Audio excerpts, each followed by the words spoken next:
What is scarier in person than in pictures? Any serious injury? Yeah, you think you've seen it all, because you've been on r. Watch BPD and r, crime scene and whatever weird website that is now down. You haven't. Nothing can prepare you for the sight of real severed limbs or open injuries. It's horrible, terrifying, and absolutely disgusting. And I agree, nothing can prepare you, but some can for sure deal with it better, not due to Reddit. It's just their way of thinking or, more accurately, not thinking about it.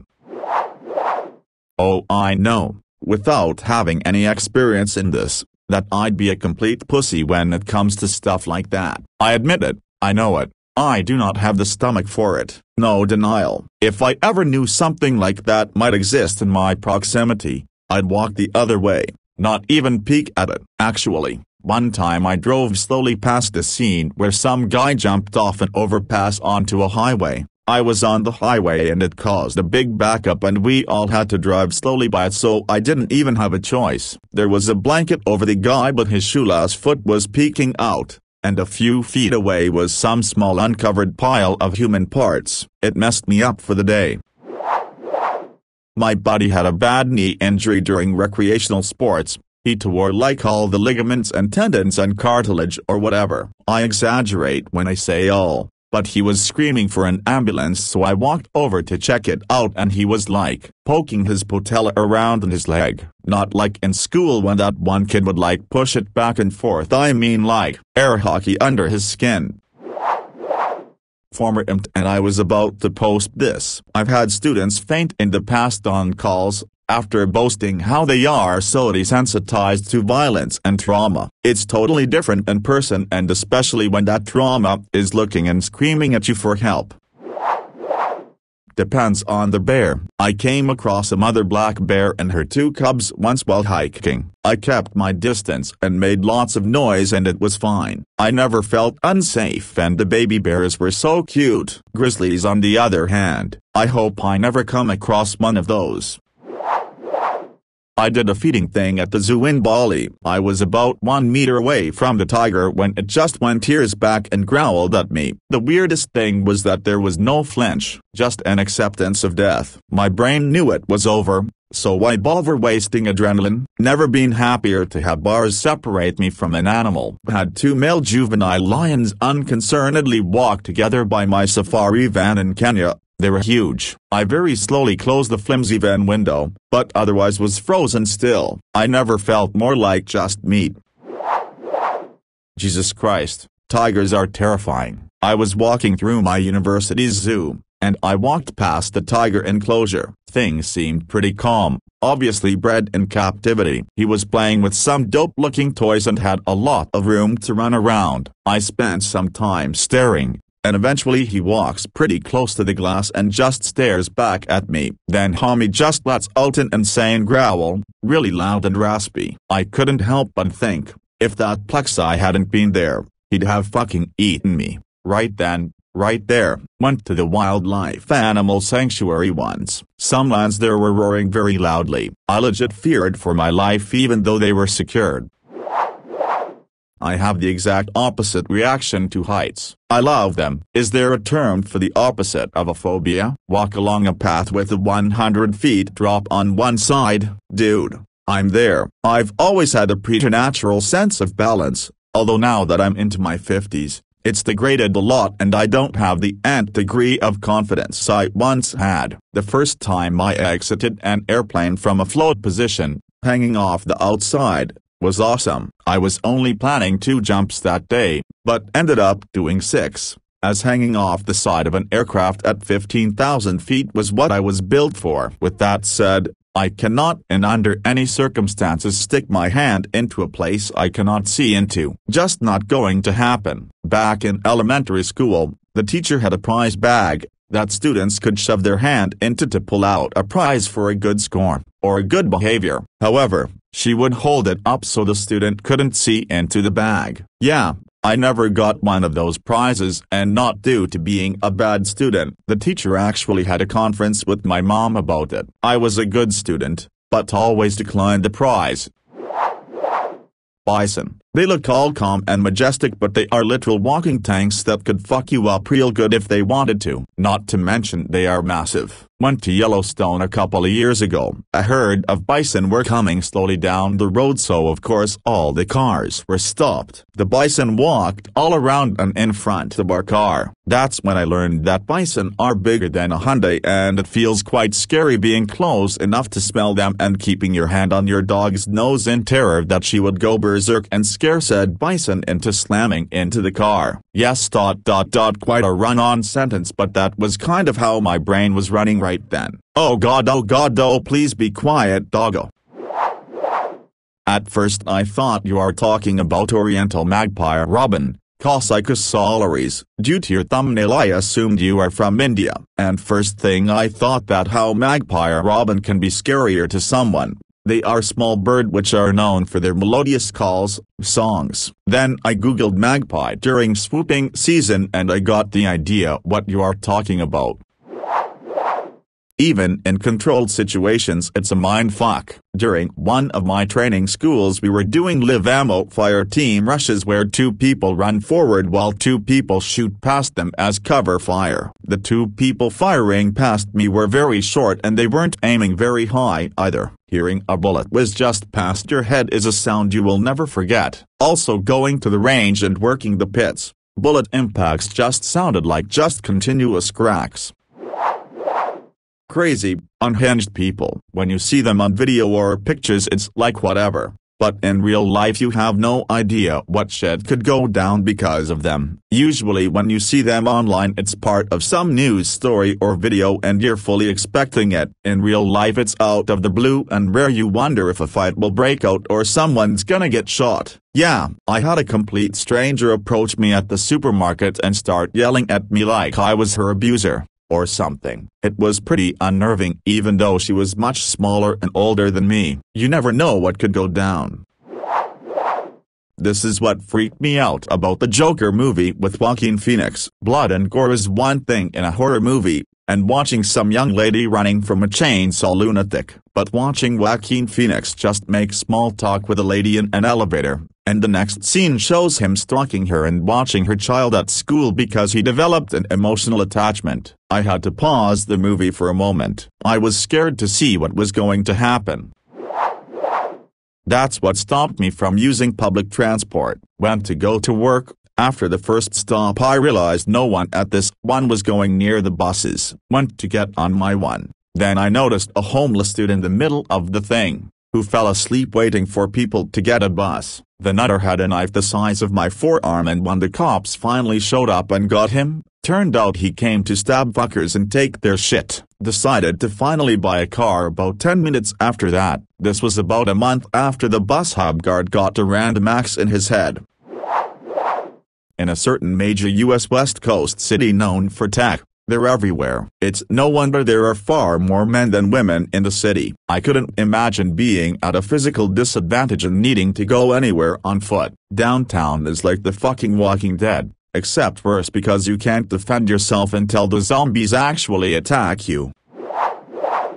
I grew up in South Central. Once when I was 5 years old my mom and I were at the laundromat. As we were getting out of our car and lugging our bags of laundry in, a woman was screaming and ranting in the parking lot. She was obviously on drugs. Even at 5 years old I knew that. I was terrified and my mom just kept telling me to get in there as quickly as possible. 5 minutes later the woman stabbed a random man in the parking lot. He was getting out of his car to go to the video store. She ran up to him and stabbed him in the stomach. I'll never forget that. You do not know what crazy people can do.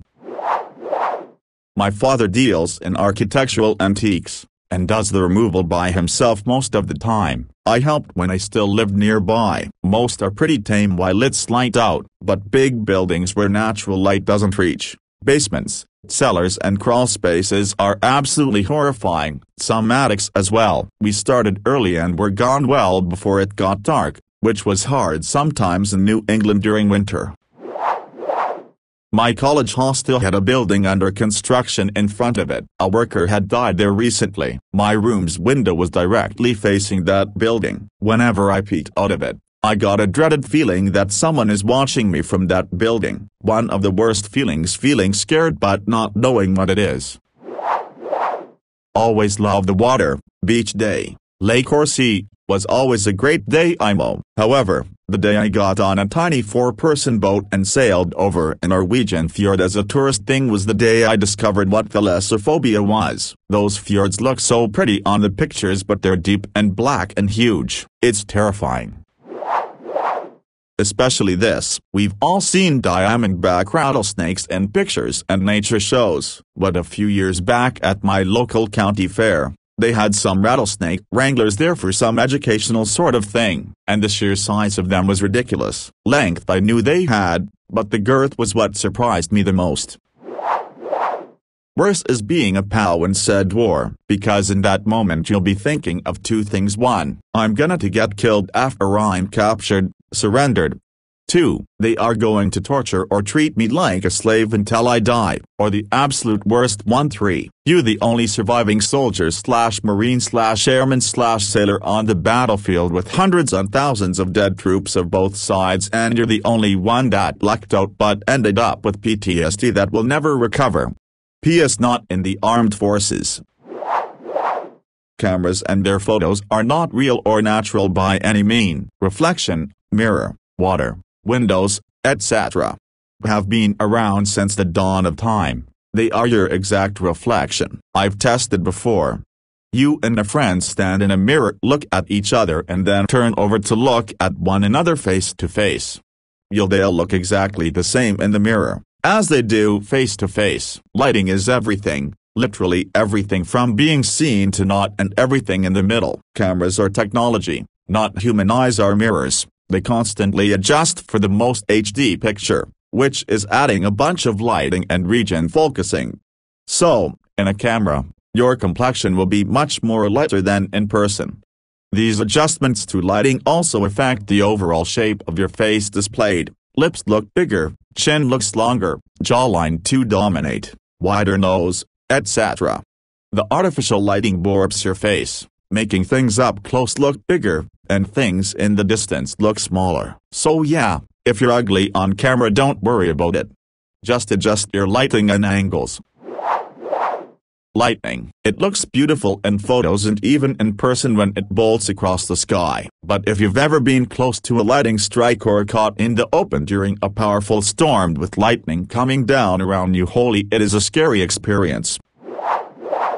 Butterflies. In pictures, cameras, butterflies look like terrifying speckled alien monsters up close. You ever seen a butterfly's face? They're weird as shit. In reality, however, they can get as close as possible to you and even land on you without being scary at all.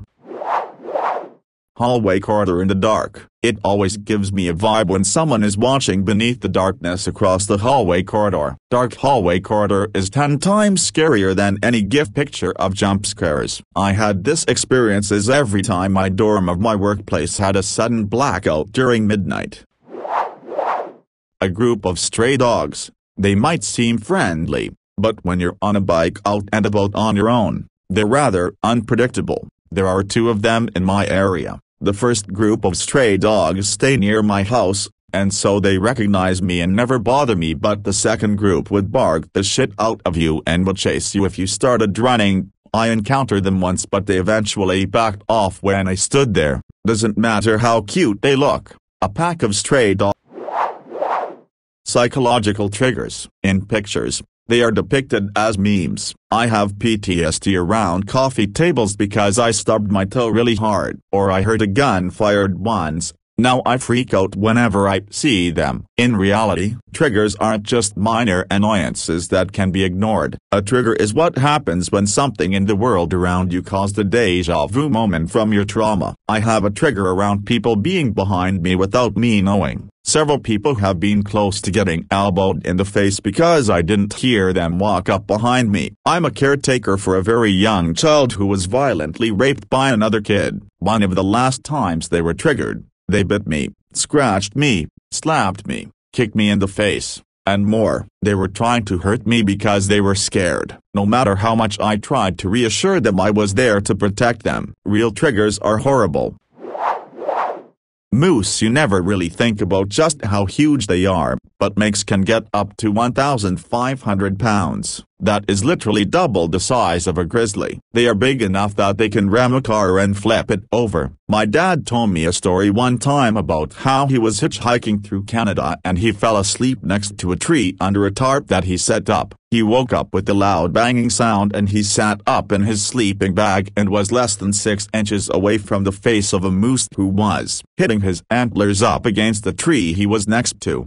They do this to get the velvet, which is a small layer of fur that grows in the antlers, off. He told me that just the head of this moose was as large as his whole torso. It got scarred and ran off when my dad popped up on the moose, but he told me that that was one of the most terrifying thing he had experienced, and if that moose had decided to fight instead of run he would have been 100% dead.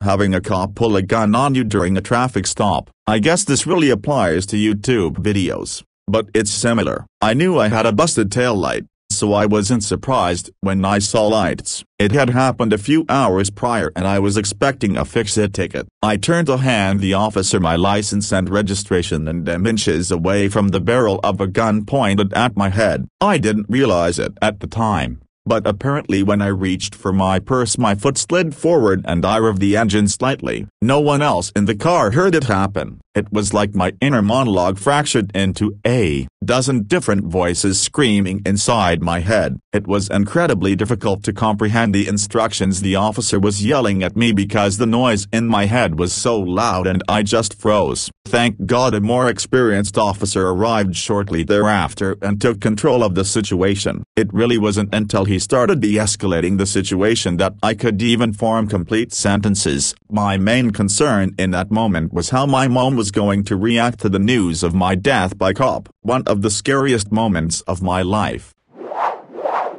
Being mugged and as a result being lost in a huge city with no money or phone. The mugging part one think is always scary, but I don't think near enough is made of the aftermath, when you can be without resources, in an unfamiliar part of town, in the middle of the night, and just desperate to get home. By far one of the worst experiences of my life. Hoover Dam. I'm afraid of heights and claustrophobic, so a tour there was the most terrifying day of my life. It was ridiculously hot, so I was already faint. It's just so massive and overwhelming, and then you descend in an elevator underground to a rock tunnel. But it was one of the most impressive things I've ever seen, and I'm so glad I had the experience.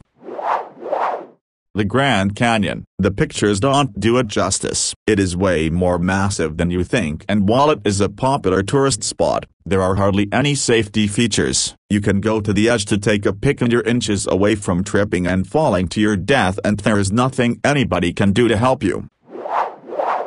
Elephants. Visited a reserve in Thailand with some friends. We fed the elephants in the middle of a forest area. They used some noise to call the elephants and gave us a fuck ton of bananas. The elephants emerged from the forest as if from fucking nowhere, saw that we had good, and ran right at us. Stopped on a dime and ripped the food out of our arms. I was terrified. You don't realize how small you are until you're next to a fucking elephant. I got sandwiched between two feeding elephants and was convinced I would die. They could kill you by accident. Beautiful but straight terrifying.